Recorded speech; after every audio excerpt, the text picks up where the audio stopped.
Thanks, guys. Wish us luck. Wish us. Hope we make it. I think we probably will.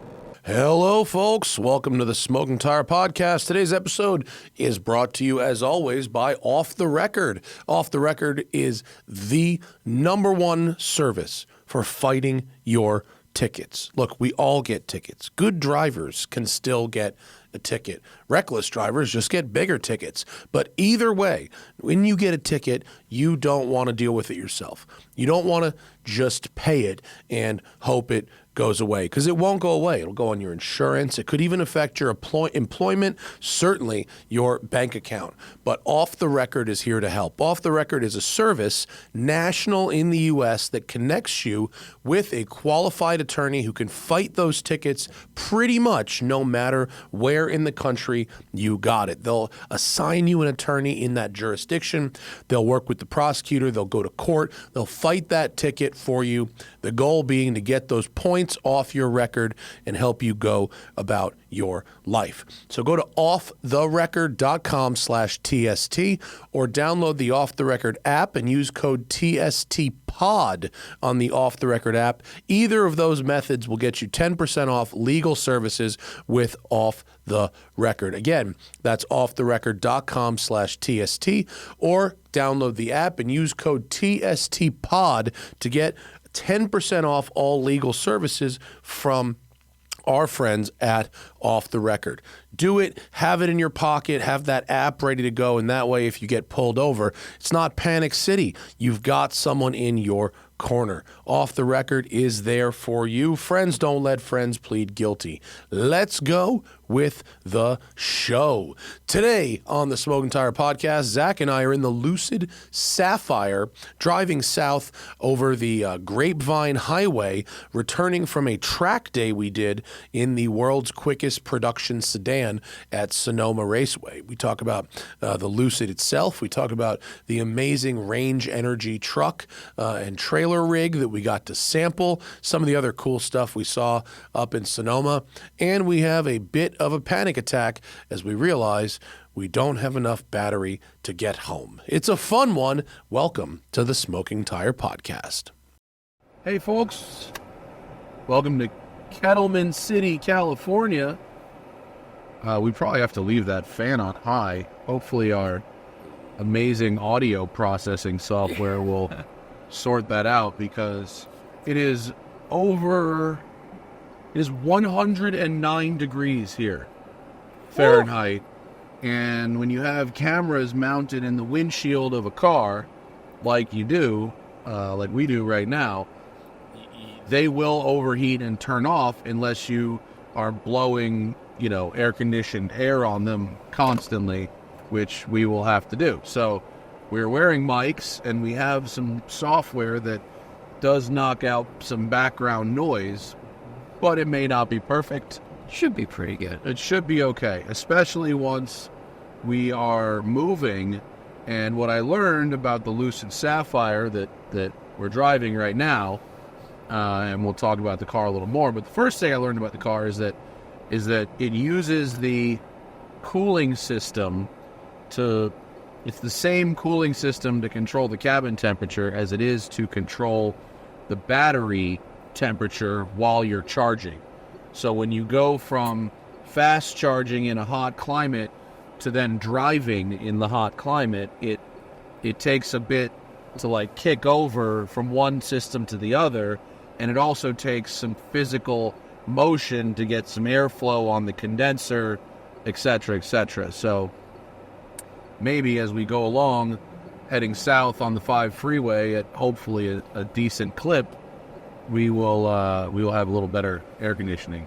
That's a lot of stuff that was just me telling you that you may hear a fan. Yeah. That's what I really meant. So we're in the Lucid Sapphire, and we're doing the last quarter right now of our road trip to Sonoma and back, where our friend Ali, founder of Range Energy, let us take this thing on the track. Yeah, rented the whole so track. Generous with the. I mean, they rented the track because they needed to use, one hill at Sonoma and then the drag strip twice. Yeah, and he he's a big track rat. He really likes driving on track. Very good driver. He said, I'm going to have this track. Come use it. And he also brought out 3 of his personal cars that he just let people take out on, like, the skid pad. It was going to let me take the Escort out on the road course, except it had a little bit of a boo-boo and a little bit of an oiling situation. But it was a pretty great, like, balance of he's working, sort of, but also you can play with all his toys. Yeah, he's got this kick-ass BMW 2002 that he's built up over, like, many years. And he's got a 911 Targa that's very nice. And he's got this Ford Escort Mexico that's, like, super modded with, like, a turbo Cosworth motor and a sequential gearbox and a wide body package. It's very, very awesome. It's rowdy. It's, you know, that car, like, they won some big rally in Mexico, I forget, in 1970, and then they made enough of that model to homologate it. So that thing's actually seam welded. Like, from the factory, it's seam welded. That's awesome. I went in it as a passenger for about 5 minutes before it started blowing oil out of the breather, and we had to shut it down so it didn't catch on fire. But those 5 minutes were pretty exciting. Yeah. It actually had so much grip that even with that power, it wouldn't really drift unless you clutch kicked it, which he was more than willing to do. Yeah, he pulled the e-brake when he took me for a ride and, like, whipped the thing around and just burned up tire. Pretty good time. But it's a pretty boss move, like, because he rented this track. They do these hybridized semi-trailers, and I think this is a very exciting company because I like tech when tech goes where tech meets you where you are. I don't necessarily like when tech it solves a problem, in this case fuel economy, but it creates a whole bunch of other, like, massive inconveniences. Right. This doesn't do that. This works with existing trucks. It works with existing fleets, existing tires, existing infrastructure, and I love that. And that's why I gave them money.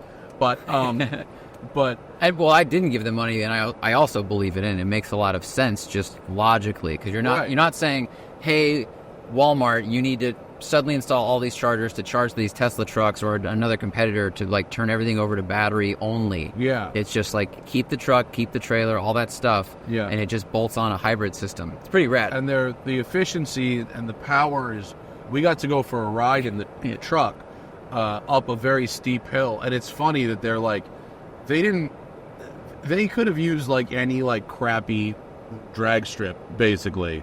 They didn't need Sonoma Raceway, which is whoa, what is happening? What is going on? This highway sucks, dude. The people that drive on it suck. We have seen this highway is just the worst example in California, I think, of left lane lurking. Yeah. On a highway. Like, this highway needs the lane discipline, and people just move to the left lane. They go any speed that crosses their mind. Today, we were going under the speed limit a lot when people had open road in front of them. And it's just bad. It's lane discipline with semi-trucks and regular cars. True. Semi-trucks do not stay in the right lane on this highway. They pass each other with a half-a-mile differential, and they create these enormous rolling roadblocks. But then when those roadblocks open up, cars pass the semi-trucks with a 1 mile an hour differential. They don't go, I'm going to drive the same speed as the semi-trucks. Let me go in the lane where the semi-trucks are. Right. They just don't want to be in that lane. And it's like this very American thing of not wanting to drive behind anybody. Right. And so they just camp out in the left lane, even though they're going right lane speeds. Yeah. It's crazy. And commonly, like, this is not us trying to do 90 miles per hour. It has been common today for people to be going 5 under the speed limit, 8 under the speed limit, the same speed as the trucks, but they're in the left lane. Grumble, grumble, cloud. Yeah, it stinks. So anyway, they didn't need to rent Sonoma. They really could have rented. He was looking at, like, crappy airports.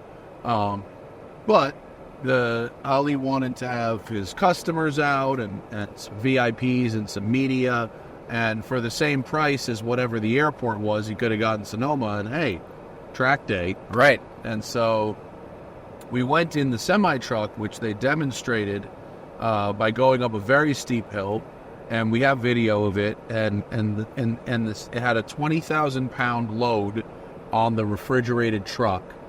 It was full of like pavers, like concrete pavers, and so the driver Jeff, who was really cool, would point the truck up the hill and go flat with the trailer turned off, and the truck could go. It was a very steep grade, but the truck could only maintain about 15 miles an hour. And this is a 2022 Freightliner. And then he'd flip the switch and turn the trailer on, and it would, in about 10 seconds, go from 15 to 38 miles an hour. Yeah. I mean, the power assistance, I mean, as anyone who's ever been in a sports car or any type of combined power, it makes a big difference when you have a hybrid system, torque filling and adding that level of power. Well, yeah, I mean, the truck was also able to go from third gear to fifth or sixth. I mean, it's going to do that to go faster, but you could feel it that it was stuck at like that 15 mile per hour third gear. Yeah. And then it jumped up, and then the torque fill was also really interesting. Like, we love that about hypercars because it makes the shifts feel faster, it makes the acceleration endless. But with this, instead of having that like that buck moment where the truck goes and then stumble, it just kept the truck more evenly stanced. It didn't dip as much, and it kept the forward momentum. Well, semi trucks, even the automatic transmission ones like this one was, they shift really slow. Yeah. That's a slow gearbox. It was a 12-speed auto, I think. Yeah. And I'm not entirely sure why it has to shift that slow, what it is about the gearbox that makes it so much slower than a car gearbox, but like it was really slow. And so having a torque fill between those shifts makes an enormous difference in smoothness. Yeah. Because it continues to accelerate.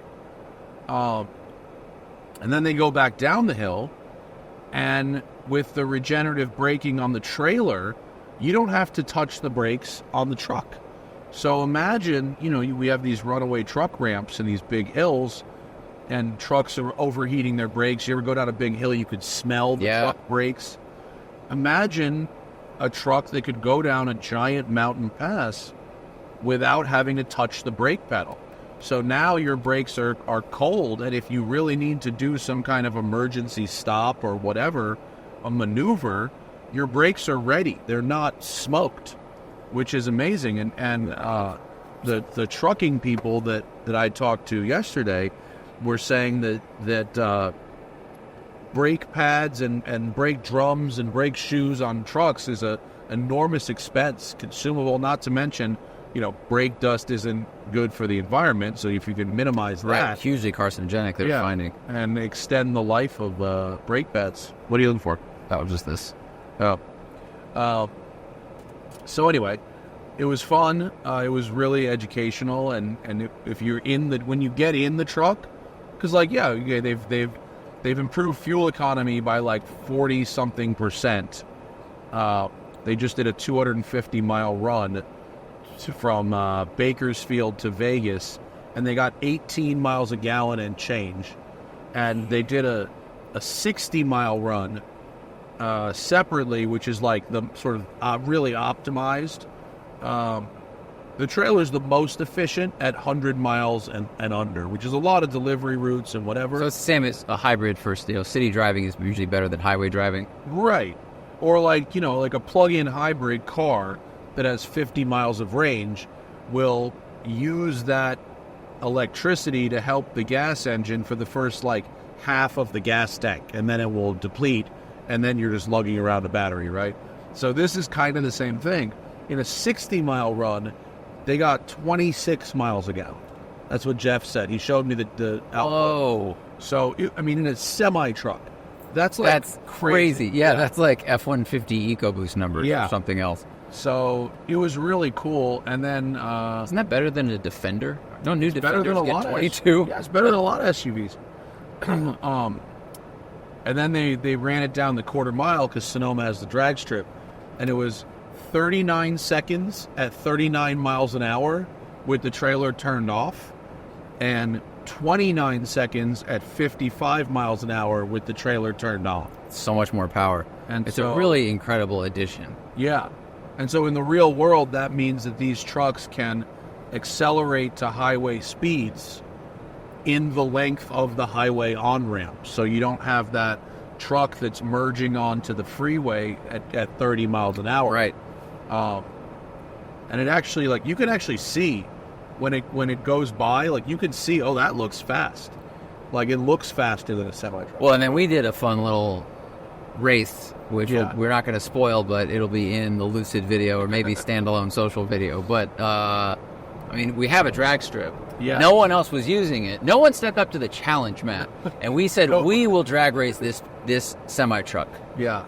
Nobody was willing to race the truck. We were like, we have the fastest, quickest production sedan of all time. Right. So why not? But, man, I really like Northern California. It's so pretty. You know, the hills are so, like, green and nice. And even though there was, like, you know, traffic because it's a little overbuilt for the roads, it's still a great place to drive.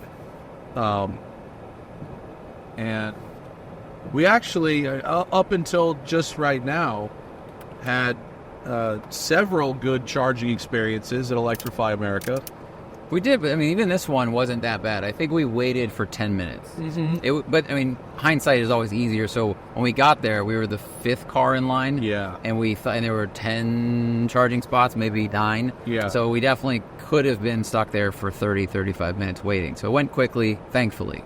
But then we look across the street or down the street and we see the Tesla supercharger station. And there's like 50 of them. There's 50 of them, and they're only half full. So, you know, the market still needs to catch up a little bit. Yeah. But this car has a plug-in charge account, which means you don't need to deal with the payment system. It just recognizes the car. And we had multiple good charging experiences. I mean, all of them, honestly. Yeah. Every time you plugged it in, it just started charging. It just worked. Yeah. Which is not something I've experienced before. And this morning, when we were leaving Sonoma and we charged, we plugged into a 150 kilowatt charger, which proceeded to charge the car at 175 kilowatts. Yeah.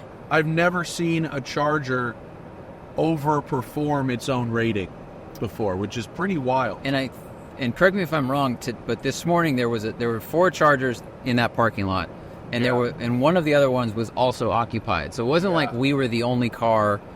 And, you know, maybe the system was super under stress. Someone else was charging at the same time, but it over-delivered. So, I mean, the combination of the Lucid's 900-volt architecture, which can accept charge very fast, and, I don't know, we used some charging stations that were good. I mean, we saw over 200 kilowatts at Harris Ranch, sustained. The one that was very busy, we just left, even still, was at 125, right? Yeah, and it was a super busy lot. It was really busy. Every spot was really being hot. You know, 109 degrees out there. Do you think Electrify America is the best non-Tesla charging implementation? Guys, we got to take one quick break from the action for DeleteMe. Today's podcast is brought to you by DeleteMe, and man, are they a key service, right? How would you like to wake up in the morning and discover that your bank account has been emptied? Or you get overdue notices for credit cards you never applied for? Or even worse, right? You don't realize how much of your information is available to scammers on the internet and how susceptible you and your family are to identity theft and fraud. But now you can get your data scrubbed from the internet with DeleteMe. I personally recommend DeleteMe because they are the very best at this. It's a subscription service that removes your personal info from the largest people search databases on the web, and in the process helps prevent potential ID theft, doxing, phishing scams, and more, right? Your bank account could be compromised, your medical records, your mortgage, your car payments. I mean, you know, your credit could get wrecked. DeleteMe is clutch. It's not just a one-time service. DeleteMe is always working for you, constantly monitoring and removing the personal information that you don't want on the internet.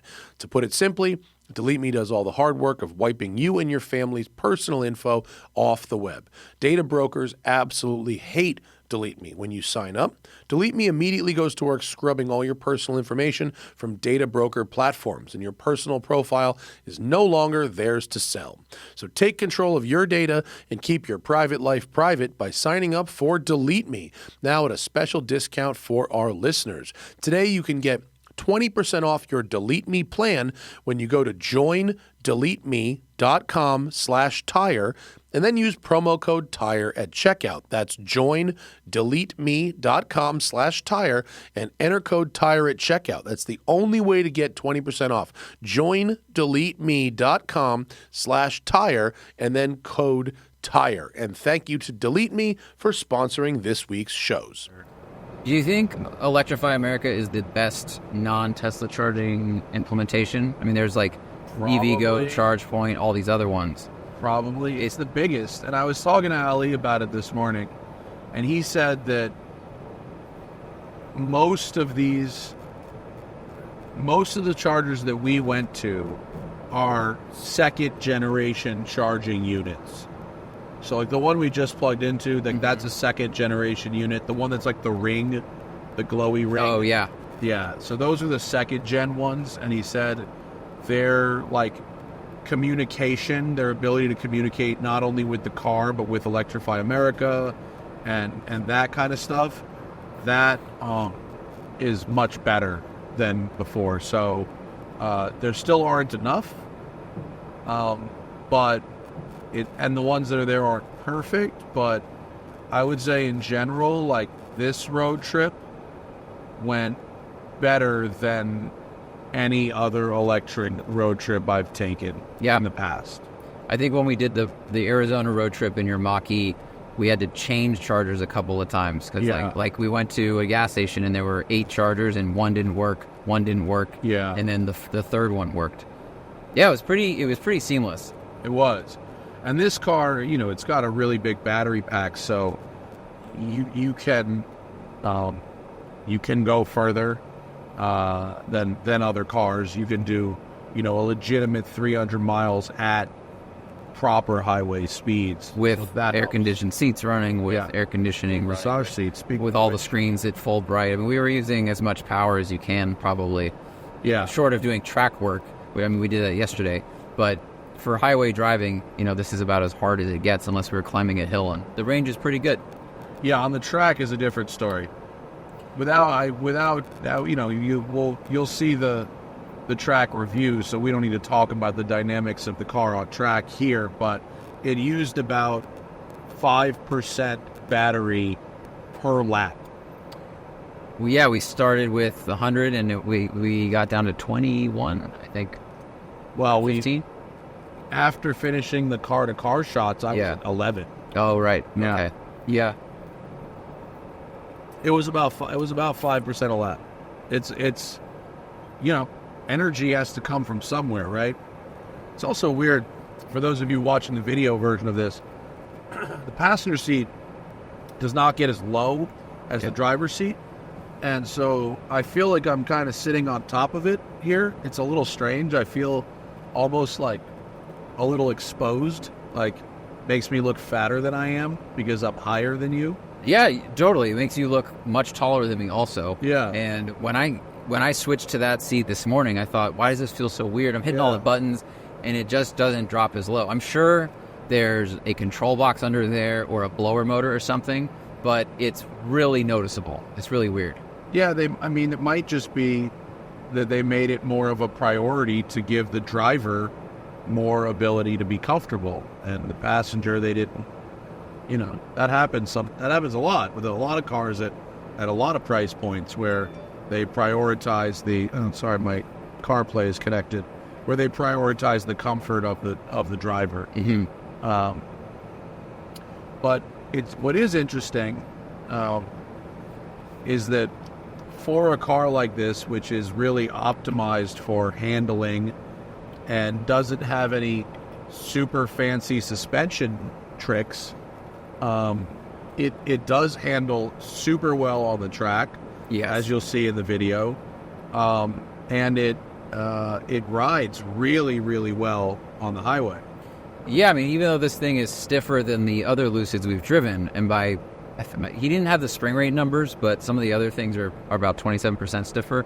But bushings and springs are both stiffer than the other cars.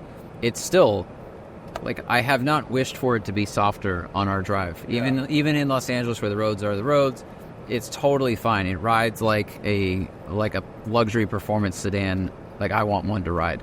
I've been really impressed by it. And it's the same suspension system that they have on the new Aston Vantage. It's this Bilstein it's like Sky two-way. And so it can adjust rebound and compression, both high and low speed, at all four corners. And so that it helps them it helps the computer system really like dial in how the car should feel and how it should ride and how it can react to different imperfections, at slow speeds or at high speeds. I don't want to like sell them short by saying it's like not fancy, but what I mean is it's not hydraulic, it's not air suspension. It doesn't employ a lot of the techniques that you might expect from a $200,000 luxury car. Right. Well, the Cayenne Turbo GT had the crazy air suspension, right, that Porsche is using on a lot of things. Well, and I think the next generation one will probably have active ride as an option as well, like the Taycan and the Panamera does. You do need a hybrid or an electric car to run it because it's a high voltage system. Mm-hmm. So you can't just run it on a gas Cayenne, but on the hybrid you could, which would be neat. But it's just every time I drive a Lucid, I go, it's like, this is like, it's sort of like the Lotus of electric. Yep. It's not light, but it's just sort of thoughtful engineering rather than fancy engineering. Yeah, I think it just shows what can be done with, these are complicated shock absorbers, and they are kind of at the front technologically of let's call it it's adaptive, but a non-air suspension, non-mag ride system. But they put a lot of attention to making sure the car rides and handles well, and they were able to do it with this without going, multi-chamber air suspension. And you don't need it. I think a lot of that in the cars that have it is for height adjustment. We usually see it in crossovers. But in the suspension in the Taycan GT, was that hydraulic? Ride? Yeah, the one you drove. Was that active ride is hydraulic? It's hydraulic? Yeah. So is the main goal with that so that they can have that cornering banking, programming they've done? The main goal with it is to have a maximum amount of control. So their goal is to go, well, we can open up the breadth of ability, meaning this can keep the car perfectly flat in the sport driving modes. It can make the car make bumps completely disappear, and if you want maximum passenger comfort, it can lean into the corners and move like a helicopter. So got it. The leaning into corners is like a little bit of a party trick. It doesn't improve the handling at all. Ooh. That guy's just chilling. That's not... that's like a surveyor. In terms of the improvement of the handling, it's really about keeping the car perfectly flat and then being able to adjust the suspension very, very fast. See, I like the adjustment for bumps and things, but the keeping the car flat in performance driving, I'm not really interested in. I've driven a couple cars that do it. They had different, usually with the active anti-roll bars. Yeah. And then you can, do something. It's a different type of control, but ultimately the end result is that the horizon, the hood stays totally flat while the rest of the suspension does everything. But I just don't feel like I'm getting the information I want from the car in a performance driving setting. Even a little bit of lean helps tell me what's going on. Like I wouldn't elect to turn that on. Well, yeah, and that's sort of what some people have said. Jethro doesn't love the active ride. For me, in a luxury, like I'm not buying a Taycan GT. I'm also not buying this. I don't need my luxury sedan to be awesome on a racetrack. And that's just me. Some people do want that. And so Porsches and Lucid and whoever are doing whatever they can in their own within their own limitations of engineering and money and whatnot, to deliver the best handling car they can. I mean, this car rides beautifully, but a Taycan on active ride you wouldn't feel any of this. Wow. None of these bumps, you wouldn't feel them at all. And see, like, I agree, with a luxury car, that was what I'd want. It's when they say, and in performance driving, we can erase the, physical effects of lean on the car. I go, well, I don't really want that. But I do want, the absolute smoothing of, it's like covering toast in a really thick layer of butter, where you're like, I don't want to see any of those holes. I don't want to feel any of this stuff. It just glides. That's awesome. That's exactly what it does in the comfort settings. How much was the Taycan GT? It's about the same as this. It's about $240,000. Wow. Yeah. But that didn't have a back seat. It does. It does? Rear seat delete is a no-cost option. Oh, okay. You can get it's part of Weissach. So Weissach is a no-cost option in Taycan GT. So you get the regular Taycan GT, which has a regular interior, and the Weissach one, which has different wheels, the rear seat delete, and the bigger wing, the fixed wing. But most Taycan GTs, particularly in America, where the bucket seats are not homologated, in Europe you would get also bucket seats with Taycan GT, but those seats are not homologated for America. So all of the Weissach cars for US will have regular seats. Okay. So I think it's kind of dumb to have a four-door car with no back seat. I said that about the Morizo. Same thing. Yep. Who wants a hatchback without a back seat? That's silly. The Morizo is probably more likely to actually be taken to a track frequently as a track car. I mean, we'll see, but I feel like if you have the means to buy the Taycan GT, or if you have the means to buy a $200,000+ track car, are you going to choose that? Or are you going to choose, a slightly used GT3 RS or something else? Well, that's the existential question is, does a very, very fast electric car have an appeal as something that's not used as a daily driver, but that's used specifically for recreation, like track days, right, like canyons? And although in California, we know lots of people who drive electric cars, I don't know anybody, and this is a sample of my friends and acquaintances, I don't know anybody that has an EV that's reserved for track days at weekends, as opposed to, like, there's people that take their EV in the canyons, but that same car is their daily. Yeah, well, so Ali was talking about that Laguna Seca started having EV track days, right? They're like, so there is a group out there that does it. We just don't know. We don't know them personally, and I'm not sure how big that group is. I would bet good money that the people taking the vast majority of the people attending those EV track days are driving vehicles that are also their daily drive. Oh, right, yeah. No one's buying those cars, keeping them in a garage until the track day. Yeah. You know what I mean? Right. And so, even if I had all the money in the world and I had one of these, this would make a great daily driver, a Lucid Sapphire. But if I had enough money to buy one as a Lucid Sapphire, I'd probably also have something else that I would want to drive recreationally. Yeah, definitely. That's what my Road and Track article is going to be about, because the daily drivers are now quicker than the supercars. Yeah, your commuter car will beat your race car, at least in a straight line. Yeah, or I mean lap times in some cases. I think this thing would probably beat a lot of supercars around the racetrack, especially with a great driver. Like this whole at Goodwood last year, Lucid had the production car record going up the hill. That was not filtered by sedan or by EV. That's production cars. Wow. So I would not be surprised if for at least a couple of laps you could embarrass some very special cars on a track. but it still wouldn't be like my choice. Yeah, I agree.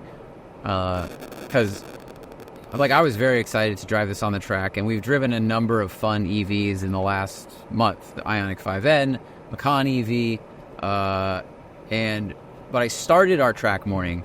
Like, the first thing I did once we got there is Ali turned on his 2002, which is built to the hilt. He's had it for 30 years. It's S14. Yeah, it's an E30 M3 engine swap, and he just took me out for a rip, like slid it around in the asphalt, went out and found a dirt lot on Sonoma's property. He's like doing S-curves drifting, and as a passenger, so much of that fun was the noise.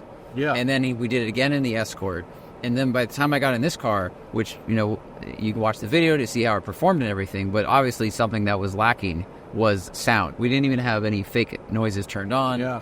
Does this car even have that? No, it just has that low speed Like, parking lot where... Yeah, so it was lacking the synthetic sound that the Ioniq 5N makes, and it was, of course, lacking engine sound. And I got back and I went, for everything it does, there is one thing it doesn't do, and I kind of forgot how big an element of the driving enjoyment that is. I think you can do it. Why not? But we do have to... You know, we didn't fully charge the last stop, so we've got 139 miles to the destination, 173 miles on the range, and we were told that, you know, above 82, 83 miles an hour, the range does come off pretty quickly, because this has Pilot Sport 4S tires. It does have wider tires, wider bodywork, and aerodynamics that are optimized for grip, not slipperiness. Very true. And actually, they are doing a little bit of playing with the math, because this car is rated for 427 miles, but that's probably driving very slower than we're driving, certainly. But also, in order to get that, they have a aerodynamic wheel cover that, I guess if you buy one of these, you get the wheel covers, and that's for your everyday driving and for your range. And then you take them off to vent the brakes for high performance driving. But they didn't give us those. That's true. So it's not possible for us to achieve maximum range. That's a good point. No, I'm glad you said that, because there's no sound, I'm unaware of how much power I'm using. If we were in a gas car, I would hear the sound. It would remind me that I'm in the upper rev range and I'm using more fuel. And but this just feels like monopoly money, even though it's very much not. It does, particularly when you have plug-in charge and you don't have to pay for the electricity. Very true. Then it really feels like monopoly. Yeah, it feels perpetual motion machine. Right. You said it before, though. Before we started recording, like the charge network thing, it's getting better. It's still kind of annoying if you have to wait in line, and obviously it takes a little longer than gas, but electric cars on a road trip are very nice. Yes. Oh, yeah. Just the quietness and the smoothness and all of that. It's a very nice thing. Yeah, on the way up here, I think this is my favorite powertrain for a road trip car. Charging notwithstanding, it is the quietest of any powertrain we will find. Yeah. But then if we need to shoot to a gap or get in front of a slow semi-truck that's merging on the highway or whatever, it's instant, and then it just goes right back to being silent. I mean, it literally is like the best of both worlds for a road trip vehicle. Yeah. It's so nice. You can drive like a total dick very politely. Right. Yeah, you don't frighten anybody with, like your Hellcat noise or anything. It doesn't wake up any birds. And when you see other cars, gasoline cars, particularly ones that have like aftermarket exhaust or whatever on them, and you hear them drop like 2 gears and try to like make a pass or something, you kind of look at them like with pity. Yeah. Like you're turning a little bit. I can hear your car trying. And you're not accelerating that fast. Yes. Whereas the acceleration is so instant and ridiculous. It's like the acceleration always over delivers on the noise, where some gas cars, it kind of under delivers, at least from the outside watching them. You hear like the Durango RT that was kind of trying to make moves on us, but actually not getting ahead of us really at all. So it's making all of this noise to pass one car, but you can hear it like trying to get up to speed. It's 95 degrees out. It's not making max power at all, and you just squeeze the throttle in this, and you silently just whoop, and you're right up behind him. Yeah. So nice.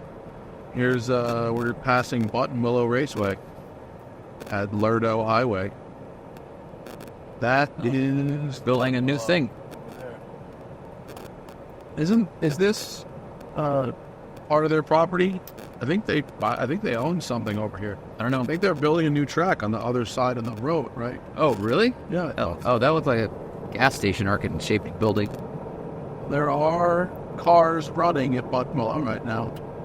Wow, and it is 97 degrees out. Very hot. That is impressive. That would be, ugh. That would not be great. It depends on your cooling system. If you're doing hot weather testing, I guess, and you're getting ready for an endurance race or Pikes Peak or whatever. Yeah. But there were some other folks who brought some really neat stuff out to this track event too. There's some cool drift cars, LS powered 280Z or 260Z. Yeah. Crazy 510.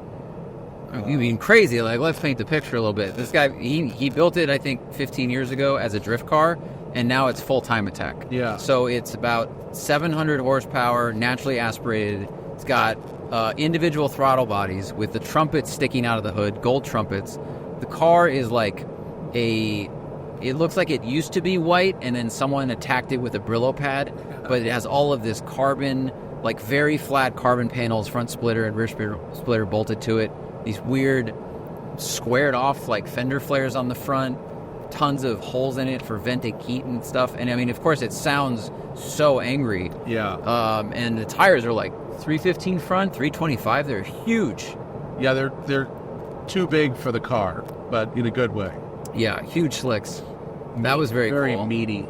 A couple of the 2002s. The most surprising car for me that I saw was the Maserati Gran Turismo track car. Oh no, it wasn't the Gran Turismo. It was the was it? No, like the 2006. Yeah, it was. I guess yeah, it yeah. was the Gran Turismo. With the one that looked like an Accord in the back, or what's up? The Honda it looks like A Prelude. a Prelude. Yeah. And I mean, we all kind of joke about the Maserati reliability, and then I think someone that was just a beating the factory crap race out of it on a track. That was awesome, and it sounded incredible. Of I course, think that's a factory race car. really Yeah, I think they had a GT a single make series for those, man. like Maserati Customer Racing or whatever, the MC Maserati Corsa.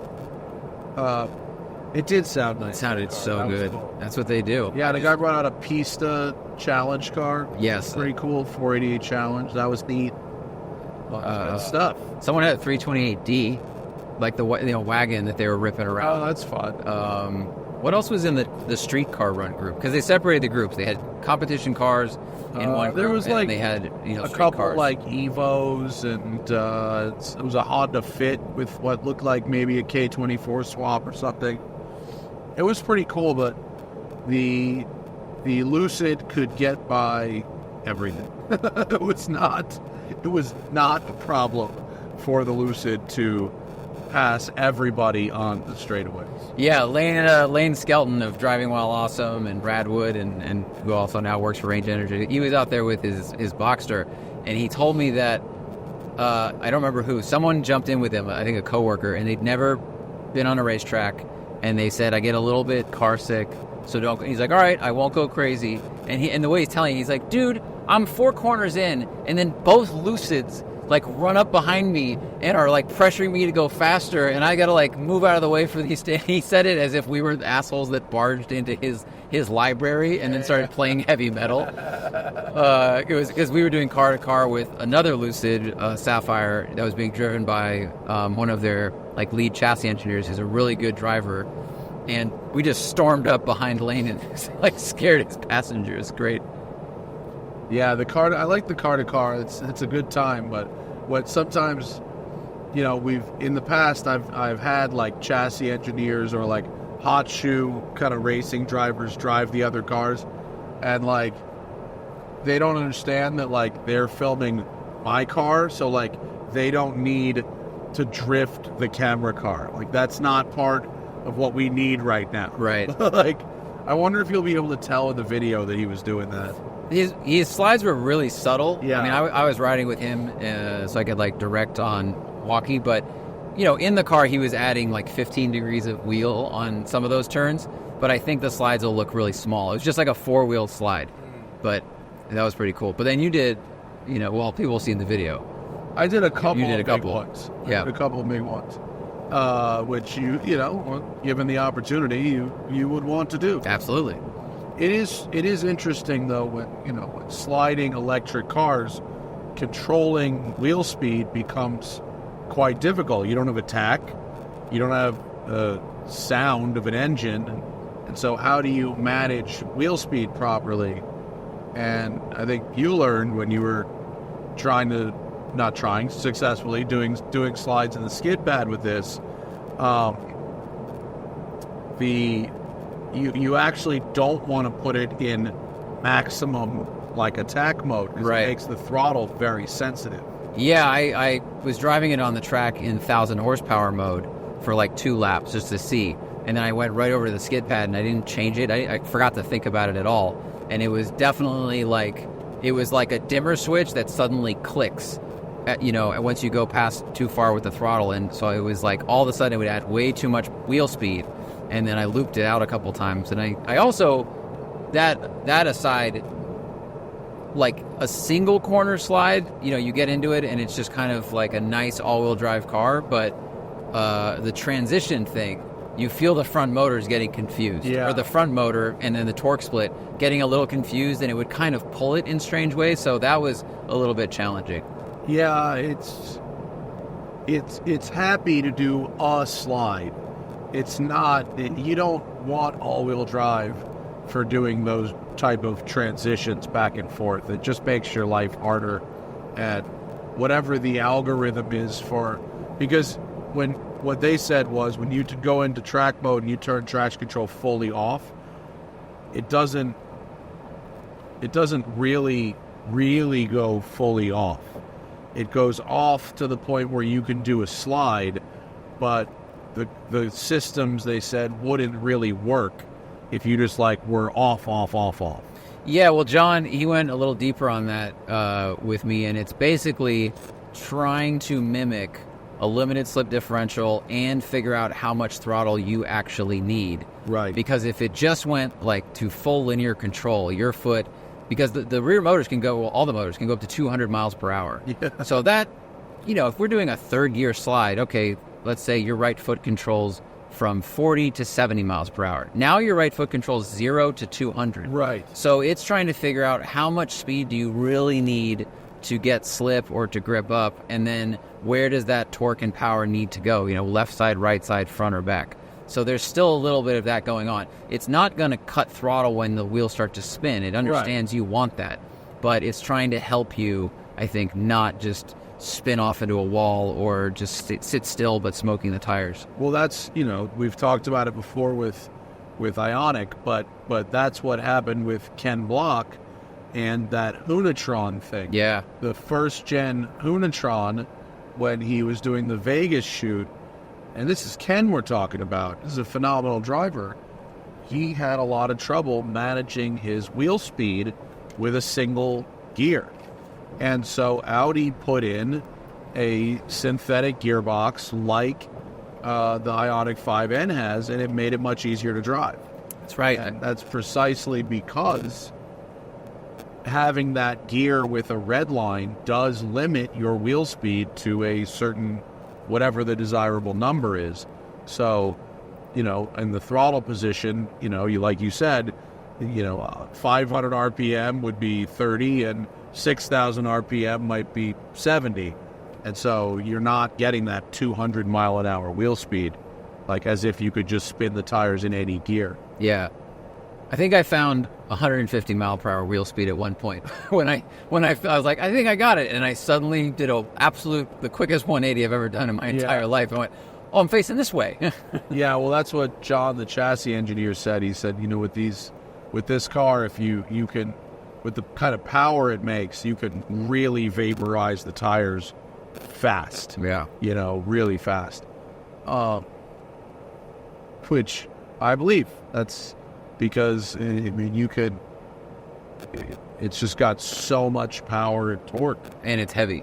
I mean, when you were out there sliding, the smoke was pouring off the rear Oh, tires. really? Yes. Oh, I didn't actually, did you get a shot of that? I don't think so. Oh, I was I didn't, I mean, I was in the car, Yeah. but the smoke didn't come back into the car. So I wasn't really there to see that. I was busy. It was pretty milky smoke. Oh, Really, okay. really quickly. Probably, wheel speed meets weight meets hot day. Yeah, I would have liked to have a second set of tires just for that, but, we had to drive home afterwards. Well, technically, we could have just taken tires off one of their Sapphires because they brought two. We could've. Could have done that. They didn't offer, which I thought was rude. Yeah. They saw what we wanted to do, but they also wanted to get home. Yeah. They had to drive back to Silicon Valley, too. And they did have... It didn't quite work for some weird software reason, but I guess it is possible to charge one Lucid off of another. Yes, they were trying to do that to top us off between sessions, but they tried, 2 different charging cables and it Yeah. wouldn't work. As for all the things that this car does right, which there are a lot, there's still some real wonky shit in here. I mean, the passive door locks are heinously bad. So bad. I mean, the number of times the thing locked and unlocked right in front of Andrew, the PR guy, Yeah. who had the keys and was not moving. Right, I was moving around it. He was not moving. He wasn't moving, and the thing locked and unlocked 100 times in front of him. It was funny. I said, I was watching that happen. I go, so what if we're at a Cars and Coffee and you're over there and I'm a person who walks by and I hear the car unlock and I go, ooh, look, an iPad. And he goes, that is a problem we're aware of. And, I mean, just weird, CarPlay is up right now, and we had the radio on before, and I went to go make a phone call to my wife over CarPlay, and the radio just didn't turn off and switch the audio to the phone call. And what else we had? We've had, the car did not precondition the battery for charging, even though we had an Electrify America station as our destination Right. on the native nav. Right, we followed the protocol we're supposed to. Yeah.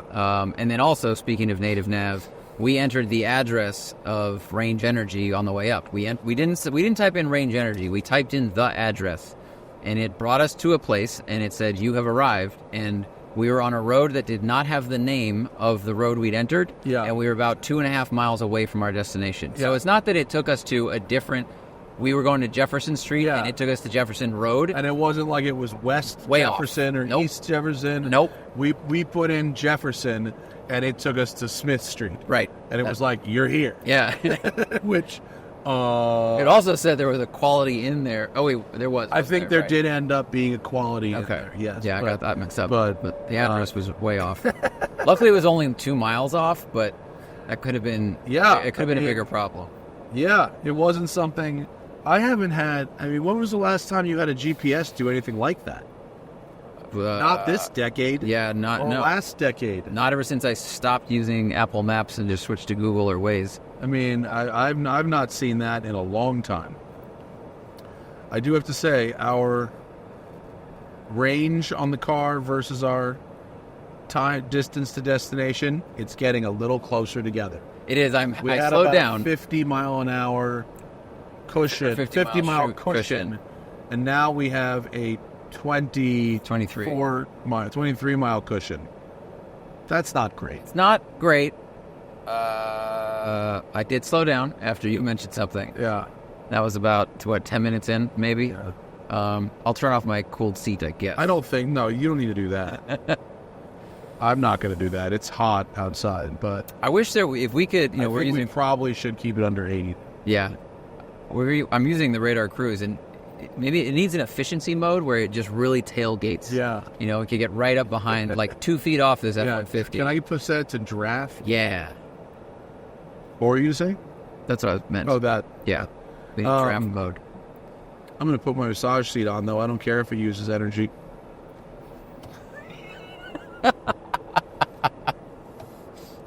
I watched this documentary about someone. It was about water rights out here, and this person had been without water for like 2 years. They're having to have water trucks come and fill their tank. Like they're in a town, and it's this whole town that's had its water taken away by a certain nut farm out here. And then the guy finally gets this new tank delivered that's much larger. Oh, no, he didn't have a tank before. He was having to go to this place every day to get bottled water for dishes, bathroom, everything. He had to shower at a neighbor's house for months. I mean, that's really brutal. Yeah. He gets this big water tank delivered. I mean, the thing is like the size of the house. And he turns the water on, and he's so happy at the sink, and he's washing his hands. And then he's washing his hands, but he's letting the water continue to run as he wash, soap, rinse, does something else, and the camera person just zoomed in on the faucet. It's like on it running. Yeah, I mean, and it is a minor thing, but it's like I'm worried about rationing water. Yeah, watch me not do that. I'm amazed at how much less water I use with the foot pedal on my sink. The foot pedal's great. Yeah.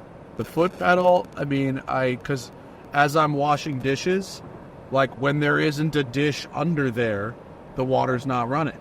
I lift off the pedal.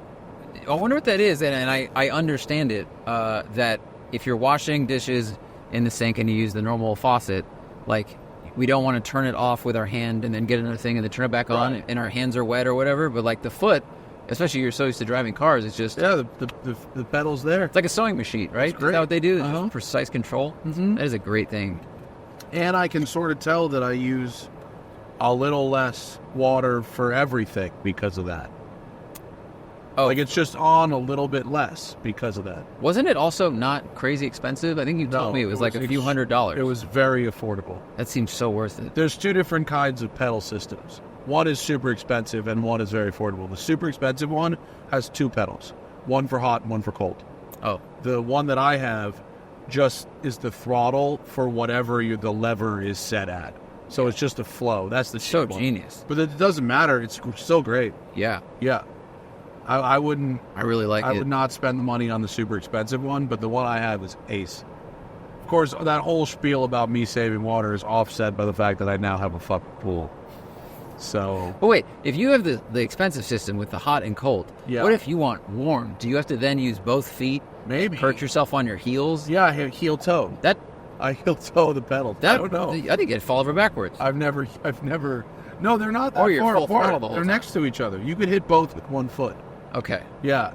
Oh, you got a heel toe like that with the side of your yeah. foot. All right. Yeah. I was imagining like a piano, where you got to press two of the pedals at the same time. Passing Kern County Raceway, which is what our new friend was talking about at dinner last night. Oh, yeah. Home of dirt oval, flat track racing. Dirt oval, and then there's the paved oval too. There's both. We were at dinner last night with some real heavy hitters, including a gentleman who owns a lot of racetracks, including Sonoma. More than 24. Yeah, a lot. Yeah, very nice person. Yes, it was fucking cool. Very, very cool person. It was cool. It was a good time. But there were many heavy hitters, and I can see the mountains in the background. So we're gonna have to see what goes up must come down. So it should net out to just be right. To be should, okay. Yeah. Or I could set the cruise slower on the way down to use more regen, 55, and just juice the battery. I don't think. Do you think it makes a difference if you set the cruise? I mean, I know that setting the radar cruise at something will use regen on the way down, as opposed to just full coast, right, where you'll pick up speed. Right. But I don't know if you set the cruise slower. Well, I mean, if you're on a fixed grade road or fixed angle, there's going to be a terminal velocity of the car if you're in neutral, right? Right. So if you're going to go slower than that, you need some sort of mechanism to slow the car down. So I think if the natural speed was 70 and you set it to 65 versus setting it to 45, I assume that 45 would use more regen to slow that car down. Maybe, yeah.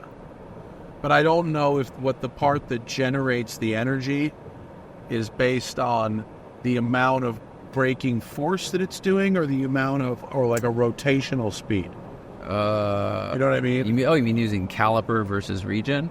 Well, just, is it recapturing heat by using the calipers or whatever and slowing the car down that way? Or if you're leaning on the motor to slow the car down, is it does it matter if you're once you're in regen? Does it matter if you're in regen at 75 versus you're in regen at 55? That's what I'm trying to say. Oh, okay. I don't know. Yeah. I'm sure somebody very smart will tell us. Will But I don't know. Speaking of people telling us things, Yeah. I, You want to look at the Patreon? yeah, oh boy, I've really made a mess of wires in here, though. Hang on. Oh boy. You are ready to manage a Fry's Electronics. I if it really existed. am. I'm pretty sure, I haven't looked, I'm pretty sure, I do have the Patreon app on my phone. How about that? For someone who's, like, not really prepared with things like that. Okay. Okay, hang on. My goal is to maintain the 20-mile buffer. Yeah. I mean, Which we is got still it tight. down That is to tight. we got it to 9 miles last time. Yeah. All right. Oh, what happened here? Okay, we got some questions. Of course, if you want to ask us things for the show, patreon.com/The Smoking Tire Podcast is how you do it. Get an ad-free listening experience. You get the show before everybody else. You get access to the live stream. Obviously, we're in a car today, so we can't really do a live stream, but most shows are live streamed. And you get access to other special things, like coming soon, our new Notice Canyon colorways. Don't Sink says, wasn't there supposed to be a Rototrack experience in Colorado? Did I miss it, or was it canceled and replaced by Arizona? You didn't miss it. It was canceled is the wrong word, but it was bumped to next year. They only wanted to do 2 this year, so they're doing Smoky 600, which we did last month, and Arizona in November. And then I think they wanted more time because we're doing Colorado in September, which is like a high season there, or we were going to do it in Colorado in September. I think every season is a high season there. Hey, marijuana. Wait, what do you mean a high season? Busy? Like, busy. Oh, okay. Yeah. September? It's like yeah, I think.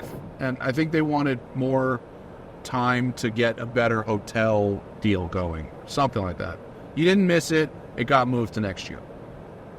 Jake White says, what is the moment in time that either of you remember when you said, yes, I want to be in automotive journalism? Do you remember where you were, what you were doing, or who you were talking to when this moment happened? I think it was a merging of things. I think I was reading a lot of car. It was after college. I was reading a lot of car magazines. I knew I wanted to do, and I was watching a lot of Top Gear on YouTube, or like whatever, torrenting it. But then a friend of mine, he was a camera operator at Lockheed Martin. And he was like an intern, and then he got a job there after college. And he's like, we have this room full of video cameras that no one uses because you can't film planes with them. He's like, they said I should just do stuff. So he went and got this huge digital camera, and it was the first time I ever did car-to-car. I had an STI. He opened the hatchback on his wagon. Someone drove. He was just like how we've made so many internet shows. And he hung out the back of this wagon while I just drove my STI around. And I was like, okay, I'm driving on camera. We're watching the footage. It's exciting. I like these shows. I like being a funny person. And I think soon after that, I said, I'm just going to go to LA and figure out how to work in TV with cars. Yeah. For me, I didn't think anything was possible until YouTube came out.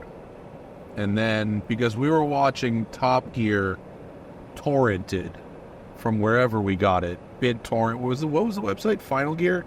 Final Gear always had the links up, Final Gear had the torrent, right? But then, when YouTube came out, and we started making YouTube videos, and I didn't call it journalism until later, but it was making car videos. That was like, oh, we can make car videos? Oh, that's fun.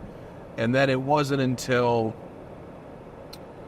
we started going to work at Next New Networks where it was like, oh, there's a job making car videos, and the point of the car video is to actually give your opinion. And it was almost like we were making Top Gear. I mean, it was budget as hell, but it was the same kind of like vibe. And so it wasn't like, I forget exactly when I started using the word journalism, but that wasn't until later. But oh boy, I've lost the page here. But anyway, it was sometime in like 2008, 2009. What's going on here?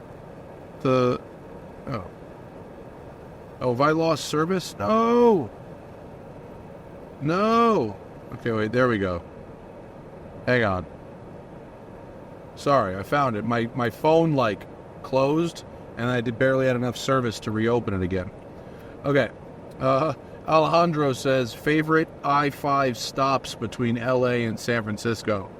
Fucking nowhere, dude. Favorite I-5. This highway stinks. I don't know. How was your burrito today? Is that the new favorite food spot? Favorite? I mean, dude, it was a passable burrito, but I would not call that a favorite. We got to try that Indian restaurant.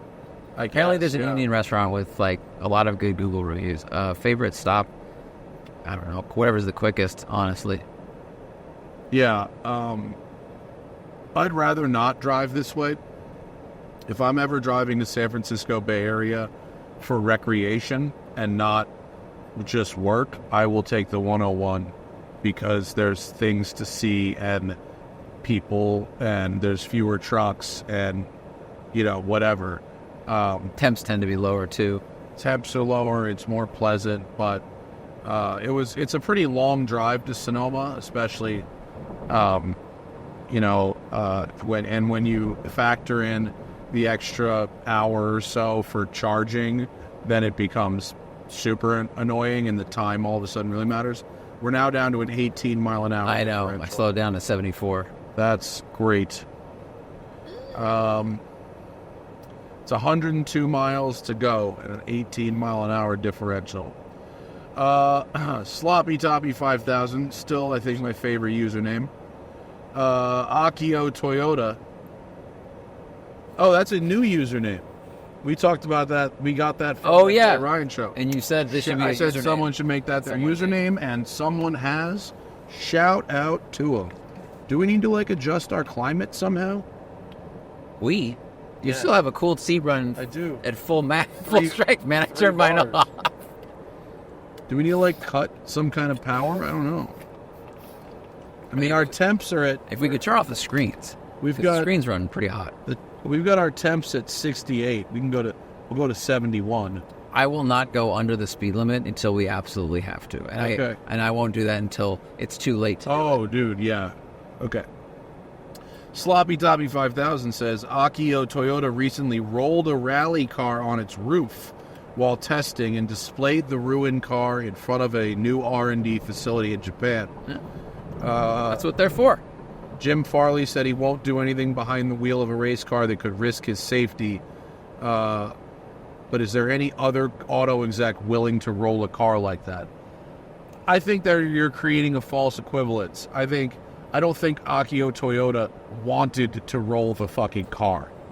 And I don't think Jim is invincible and couldn't have a crash.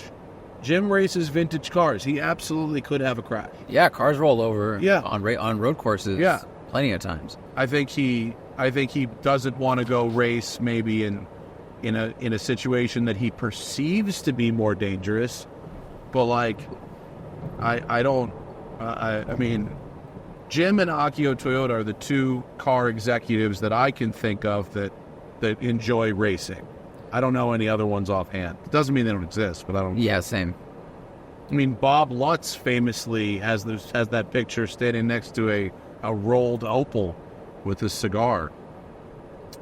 But I don't know of any offhand right now. Not that I know of. David Zumod is looking at a 997.2 Carrera S this weekend. Having read reviews comparing the E90 M3 and Carrera S, Some say the 997 is too good and lacks the fizz. Would you agree? No, I disagree with that. Love the S65, but want to get into a Porsche.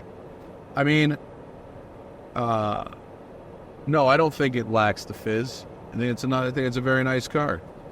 I don't know if I ever drove one. I think we always tended to film like the top tier stuff back when 997s were out. So, I mean, that has PDK, right? It has the good interior. It has PDK. The more modern interior. Yeah, it has the updated interior. Yeah, it's probably a really solid car. I don't know how I don't know what the steering feels like or anything like that.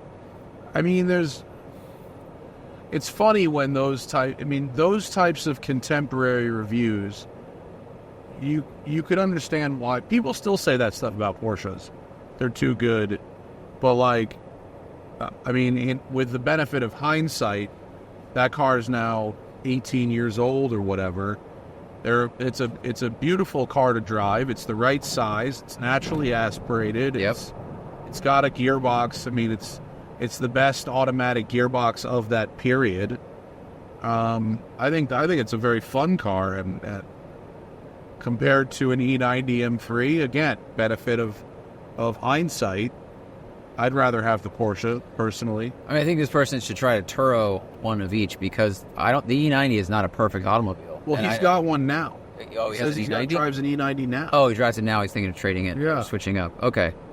Yeah, I mean, I don't know. Other than the sound, I don't think the steering in the E90 is magical. It's pretty good. But how that person defines fizz is totally subjective. And how any of these articles define the fizz, unless they explain it directly, is like what excites that person. Yeah. Josh Berman, my friend, quote, needs an EV. LA-based, rare canyon run or track day, but just a fun daily for him and his family. He's deciding between lease an Ioniq 5N or buy a used Taycan 4S. Oh. We just had this discussion like a week ago. And then I did the math with Hannah. Okay. So on a total spend, you could probably lease a I think the lease on the Ioniq 5N is going to be like high 8s, low 9s, 100 a month. Okay. For like a 336. Right? And so you'd end up spending like $30,000 for 3 years. So if you buy the Taycan, you're probably going to get a 60-month finance. And let's say the car is $60,000. It's $1,000 a month for 5 years. And now you own the car, but in 5 years, what is that car worth? And will you have warranty coverage of it for the whole time? What exactly does that look like? And the answer is, I don't know. I mean, we talked about maybe buying one of those Cross Turismos, and I did out the math, and I was like, man, I would end up spending a lot of money to own that car that's depreciating, and we don't know where the floor is. So I still, man, I'd probably rather have the Ioniq than a Taycan.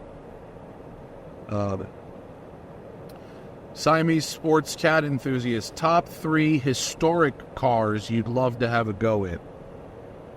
Of any time? Wow. Doesn't specify. Jeez. One of the Lotus cigar cars. Shelby Daytona. And historic, like we need to set a date range. Because technically anything started yesterday is history. I think historic means like 20 years and older. Whoa.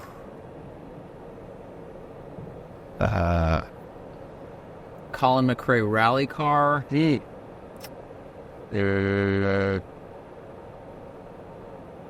don't know. You name some. 2 more. Colin McRae Subaru WRC is one for sure. Or I don't care if it was McRae's, but that Subaru 2-door STI WRC car, that would be Pro one. Drive 5555 car. I'd like to do a one of those Trans Am, like a Tommy Kendall era Mustang. Oh, like the Fox body. That would be very fun. And then the 90s version of that car you drove at Velocity. yeah. Okay. And let's see, probably Ferrari F40 LM. Well, I'll go McLaren F1 Oh, McLaren LM. F1, yeah. Damn it. And, yeah. Something from each decade would be fun. Yeah. Sean Finney says, how do you price cars without many comparisons available? I'm looking at a 997 Carrera S with a recently built engine bored out to 4 liters. The engine rebuild was $25,000 a year ago, but there's practically no other cars like this to compare to. Ooh. I mean, you compare it to the stock car, right? So what is a comparable year, age, miles stock one go for?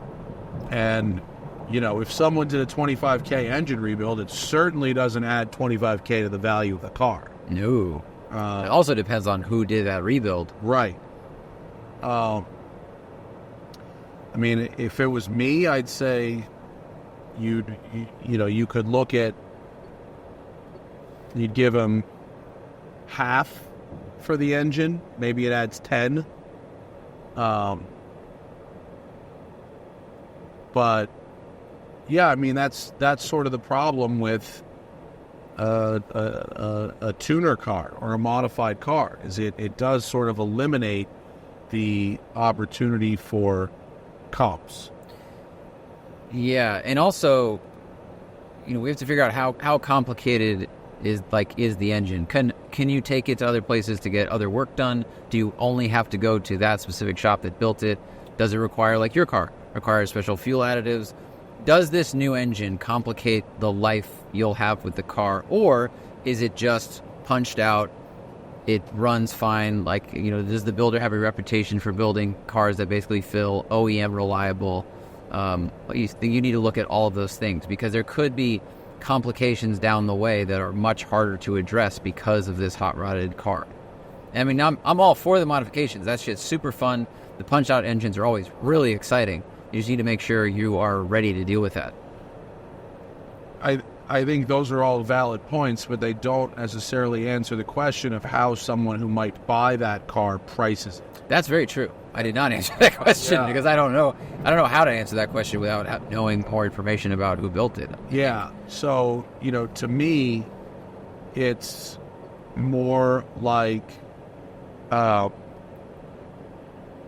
engine doesn't necessarily add value on the back end versus the stock engine. It may be a little bit if the customer, if the engine that's in there is the engine that you wanted anyway, then maybe it adds some value. But if he's trying to market this car to all people looking at 997s, there are people who will say, well, it's not the original engine and it's been modified, and so it's actually worth less. I mean, I've heard people say about my Spider with a different engine in it, well, are you worried about the resale? I mean, I'm not, because I don't plan on selling it. And there are comps actually for demand motors, and the comps show that a car with a demand motor versus this otherwise stock car does have about a $25,000 premium. Wow. Of course, the motor costs $40,000. So yeah, to your point, it's a little bit more than half the value of the motor, or the price of the motor. Yeah. So if you want this car with this motor, I think it maybe adds $10,000 to the value of the car. If someone had that same car and they had to get an engine rebuild, you know, just for maintenance reasons, and they kept it stock, Yeah. what would that price roughly be? And maybe that's the Not comp. that much different. It might be a 17 or 18 Wow, to okay. rebuild the stock engine. Wow. Okay. I mean, that's why when a lot of people with air-cooled cars, I didn't do this with the Safari, but I could have for very, my car was a 3.2, but I did a top and a bottom end rebuild, which was like $18,000. But for an extra $2,000, I could have gone to a 3.4. The hard part was already done. Right, It's just a different crank, so a lot of times when people go to a big bore engine, they do it because the engine needed a rebuild anyway, and the cost of going bigger is incremental because the expensive part is the labor, so. Aiden Squires says, why does VW Group use the same SUV platform for Audi, VW, Lambo, and Bentley, but won't give the people an Audi, Porsche V12 supercar powered by the Lambo 6.5 engine? Oh, that's an interesting question. So why will they platform share, but they won't engine share? Well, I don't think, because that engine is a Lambo exclusive engine. That engine goes back to that, I don't think they're going to dilute. There may be something behind the scenes where they're during that whole business deal, they said you can never use the Lamborghini engine, the V12 engine. I mean, obviously they were sharing with the R8 and the Huracan and Gallardo, or the LPs before that. But yeah, it might just be a business deal where they say you can't ever make a V12 product outside of the Lamborghini product. Yeah. That it wouldn't surprise me to learn that they just don't want to dilute that. I don't think that either Audi or Porsche, I mean, at this point, no brand is introducing a V12, right? At this point in our combustion life, if a company is known for making V12s, and I'm talking about Ferrari, Lambo, and Aston, then they're going to find a way to continue making V12s for as long as the environmental regulations and the customers allow, right? But I don't think anyone wants a new V12 I don't think anyone who's shopping Audis is ever like, why aren't you making me a V12? Like, Yeah. No one's ever asked for that. That would also change their average fuel emissions for the fleet. So if Audi makes far more vehicles than Lamborghini does. Yeah. But so it might impact their average emissions, their CAFE stuff, all these other regulations that they have to do, the average of their miles per gallon. So that would probably mess that up. Three what? 86 miles to empty, 83 miles to destination. That's not great. We're down to 3. I've been going 72 miles per hour, except for when I passed Except that for van. when you just passed right there. It's just so fast. That is close. I think Do we have to stop and top off? I think, well, we'll make it through the mountains, and then Yes. on the backside of that, I think we'll know. And Yeah. What sucks, well, it doesn't suck, actually. What's good is if we found a fast charger, we do 6 minutes of it, and then we could leave. Yeah. And we have enough to get back. But I think the heat is really taking its toll. 97 degrees up here. Okay. Because we had a 9-mile differential 3 minutes ago, and it just dropped to 3. Yeah. Nathan Reynolds says, are there any electric power steering cars that have communicative steering feel similar to a hydraulic rack? What new cars have the best and most engaging steering? Porsche. Yep. I mean, that's I think that's the best that I can remember by a pretty big margin. Is Ferrari full EPS now, or are they still mixed? Yeah. That one's pretty good. Ferrari's good.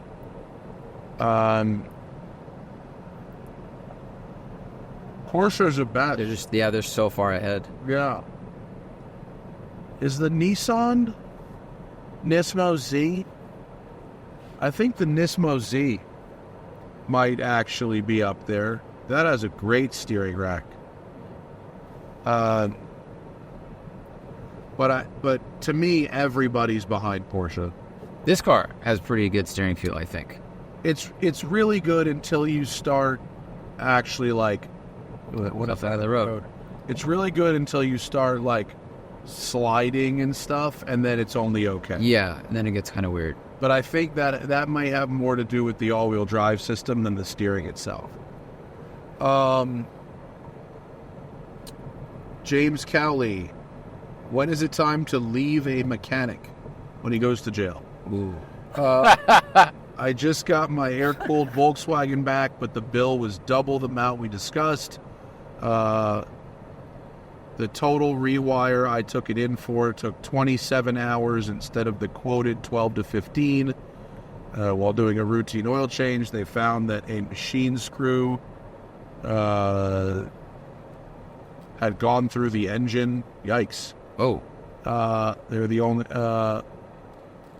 Anyway, other bad things have happened. The shop is held in high regard, and I felt lucky to be accepted as a customer when the, quote, books were closed. But if this was the experience, I wonder if I should break up with them. I would say you probably should.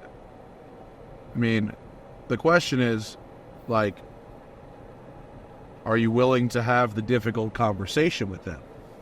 Are you willing to say, like, hey, you know, you quoted me 12 to 15 hours and then billed me 27. Why was this so far off? And can we have a discussion about this bill? Yeah. But I mean, yeah, you don't have to like not go back. You don't have to explain to them why you're not going back if you don't want to have the difficult conversation. But at the same time, like, you might be able to mend the relationship if you're willing to have the difficult conversation. Yeah, I totally agree. I mean, what's hard is if you're having diagnostic work done, you could do that thing where you go, okay, if it's not this, if it's a larger problem than the thing they think, call me. Before they go, we need parts B, C, D, and E, not just A.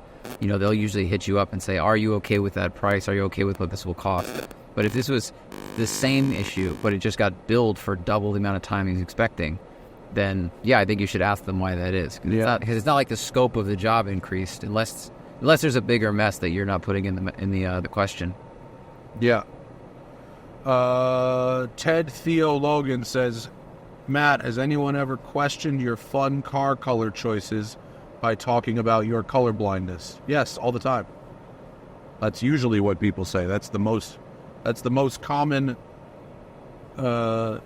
criticism that they have when I choose a car is that how could I have chosen something good because I'm colorblind? But you know what's so dumb about that though?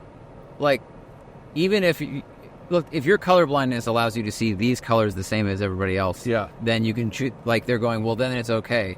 But if you choose a color that to your eyes looks amazing, yeah, even if it looked different to other human beings, who gives a fuck? Yes. It's like, that is such a stupid criticism to make. It is.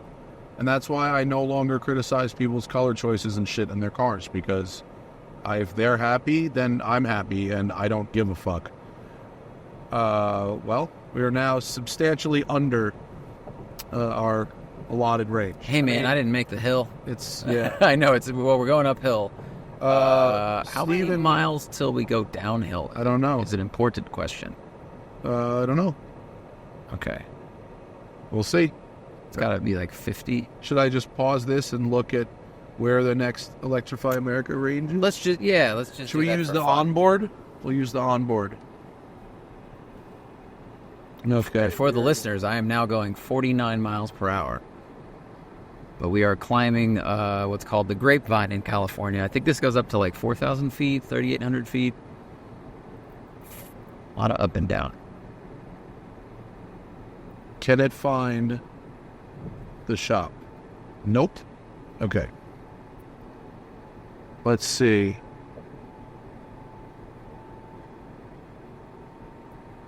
I like that you can type on this keyboard while driving. Yeah. Great. You don't need the third screen. It can't find our address. Oh, there it is. Okay. Show route. We will not make it. Okay, manage, add stop, charging. No results. And we know that's not true. Well, it says there's one. Oh. Here, it's a charge point. I don't know if it's fast or not. If you tap on it, does it give extra information? Let's look in. There's a lot in Santa Clarita. Yeah, I think. Oof.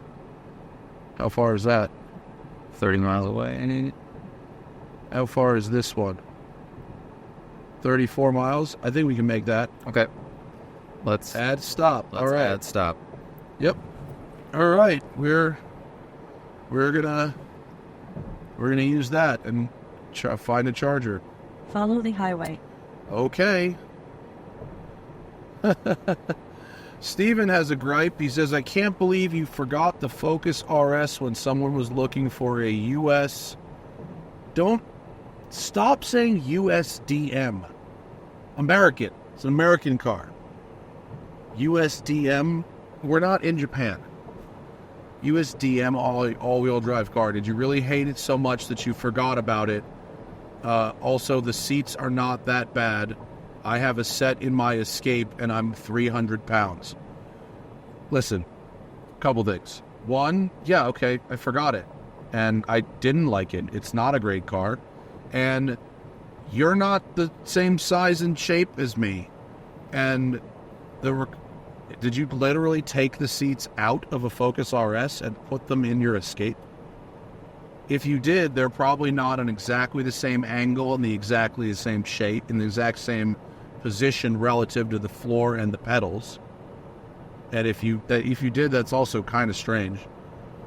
I mean, it might be a seat upgrade compared to the ones in their car. But yeah, I mean, I admit I did forget about Focus RS with people. What was it? The question last week? Someone just asked about good.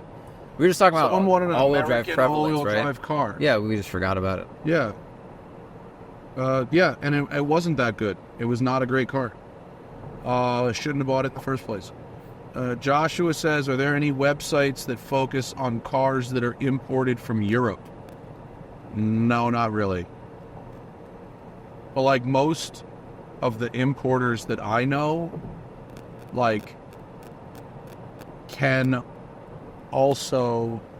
Like, are they looking for a top rank, but for European cars? Yeah. Okay. So this says insufficient range to get to our stop. But it also does not know about going down the hill. No, I think our total distance is 102 miles. No, that right? yellow is the one that shows how much range will be left when we get to our charging stop. Okay. Oh, so it thinks we won't have enough juice to get to the charger? I think. But let's see, we have a 55 mile. Yeah, it's not accounting for the downhill. I think it's saying if at this rate of usage.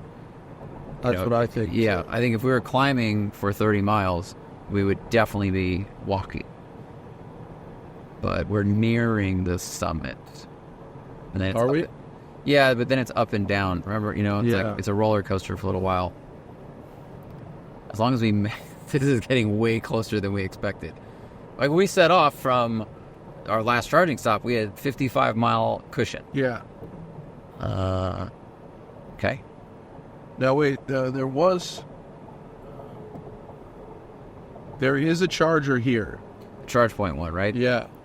Does it show on your Google what speed it is? I mean, we'd have to... You could. It was like... I don't know. You want to get off and look? I mean, I could exit and you can just look on your phone and it'll tell us what speed it is. Charge point is here. And let's see what it has. It has a CCS. It has one CCS. and it says 0 out of 1, meaning I think it's occupied. Okay, we continue on. Okay. We continue on slowly. Yes. We could just do full right lane behind this semi-truck with the flashers on. Okay, it's going sorry, this truck's going even slower. I think this lane. Yeah, I think this is our lane. Okay. Here we go. Josh Massey also 100K budget max. What gives a racing or high revving engine experience but with good reliability? 981 or 718 Caymans and Boxsters. Yeah, that's pretty much it. I mean, or 911s. I mean, you can get 100 grand will get you into a 911. It'll be a Carrera, Carrera S, but Gabe Price says, why are there so many Florida license plates in New Jersey? I'm guessing because people are snowbirds and go back and forth seasonally between, Florida and wherever. And Florida has no state income tax, right? Right. And they just keep their car registered in Florida for whatever reason. Okay. Update on the Countach. We're sending the engine and powertrain to Italy to be rebuilt. And then when it comes back, we will put the car back together. It's going to take months. Christian says, would you consider a used Lucid? Seems like the floor is $60K. No, because I can't lease it. I'd have to buy it.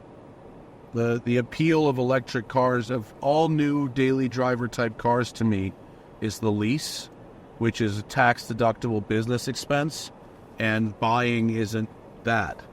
Tom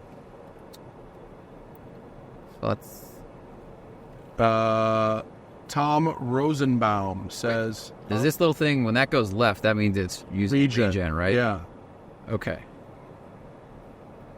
Tom Rosenbaum says, what do you guys think is the reason more European brands aren't trying to break into the U.S. market?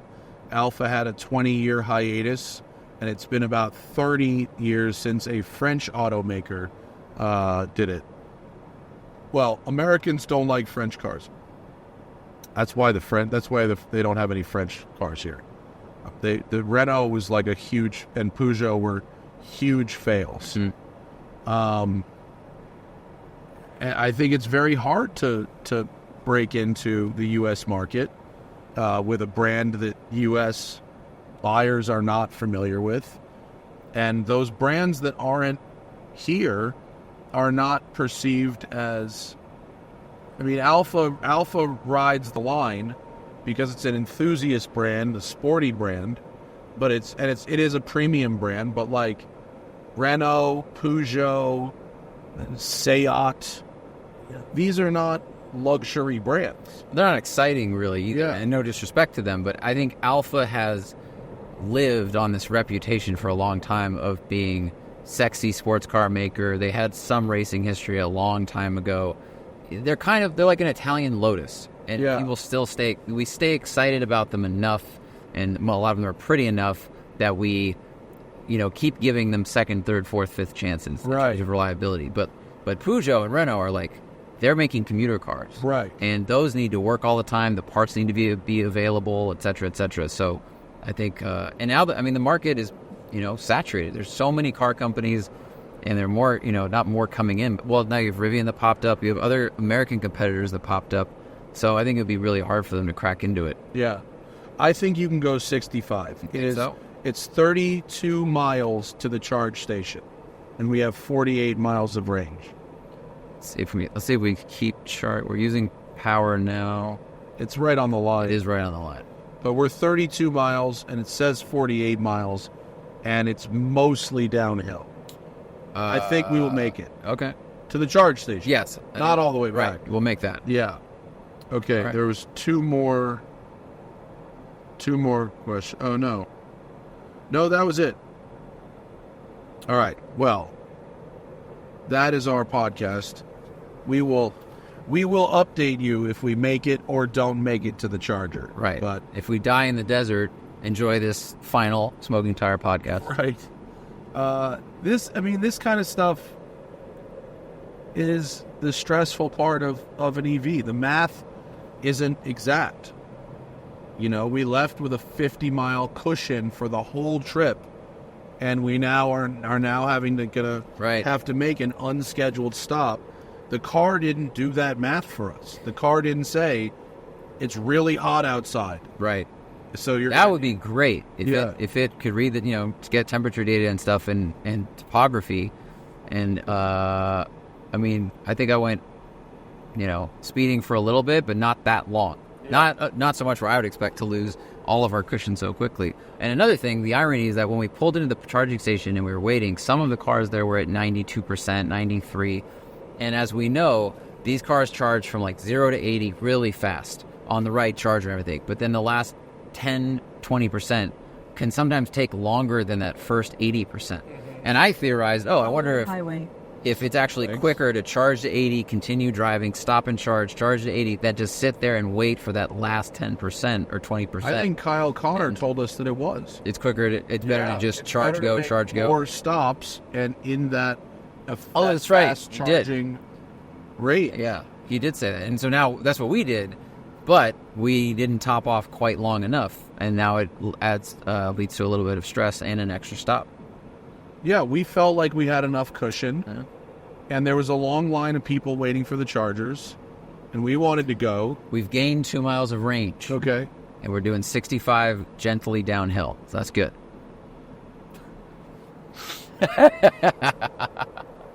It's just, it's too bad that, you have to think this much. and that there are so few charging stations, particularly fast charging stations, that this kind of math becomes important. I almost never have to think about gas in this way. Of course not.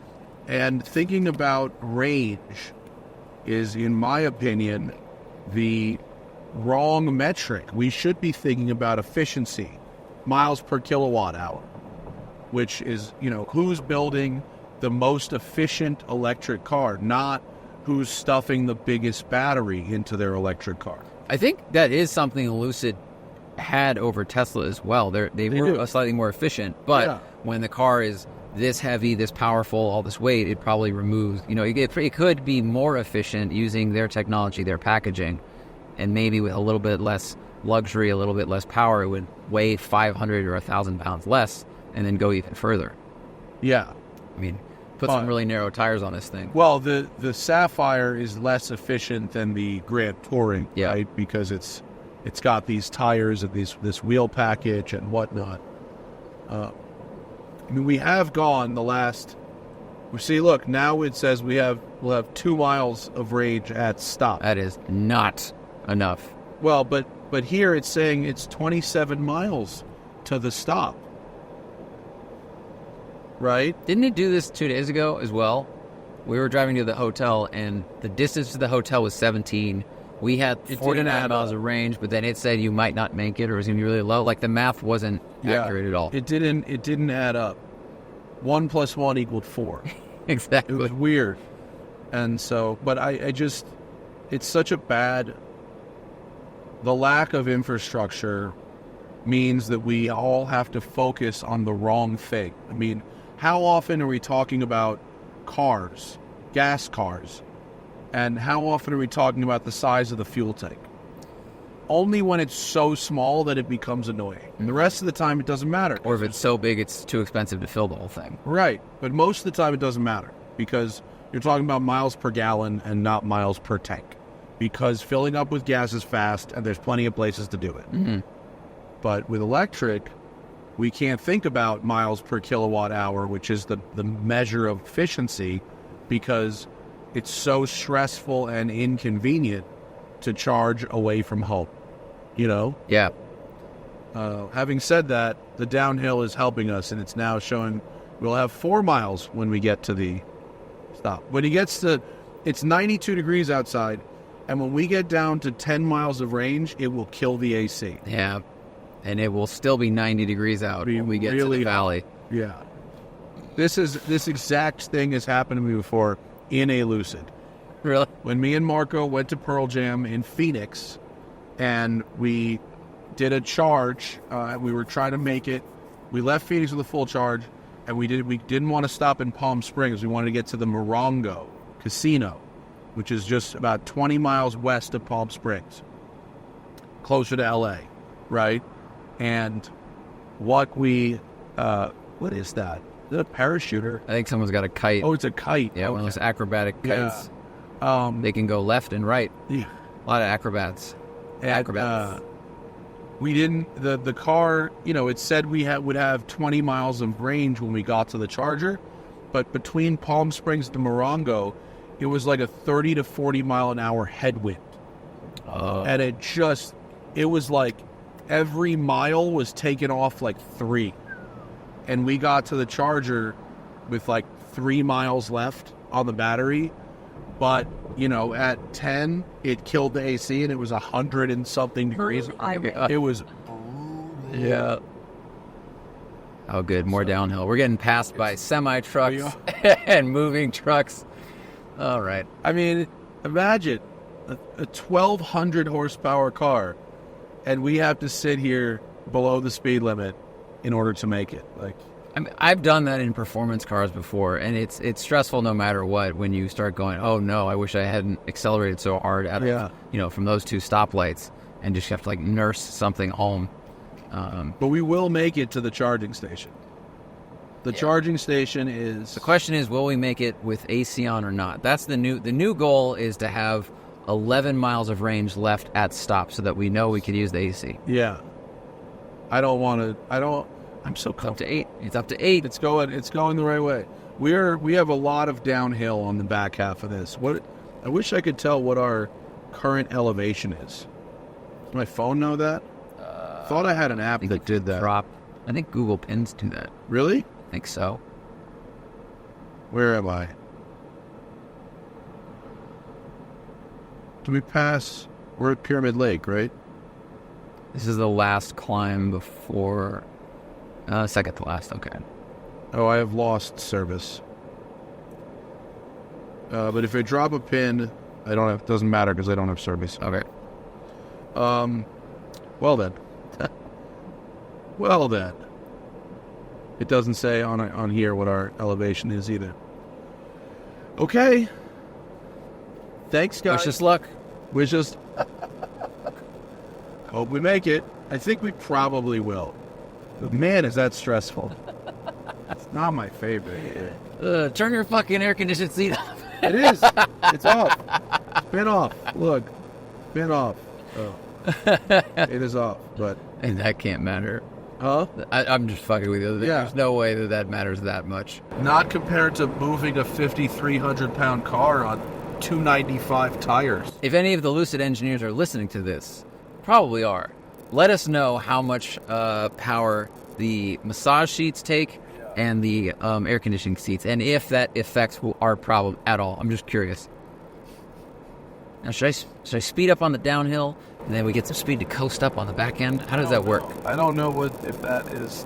Never done that math. That's the way to do it. Well, no, we're regenerating right now. Yeah, I think regenerating is as much as possible. That's what we need. All right, that's our show. Bye.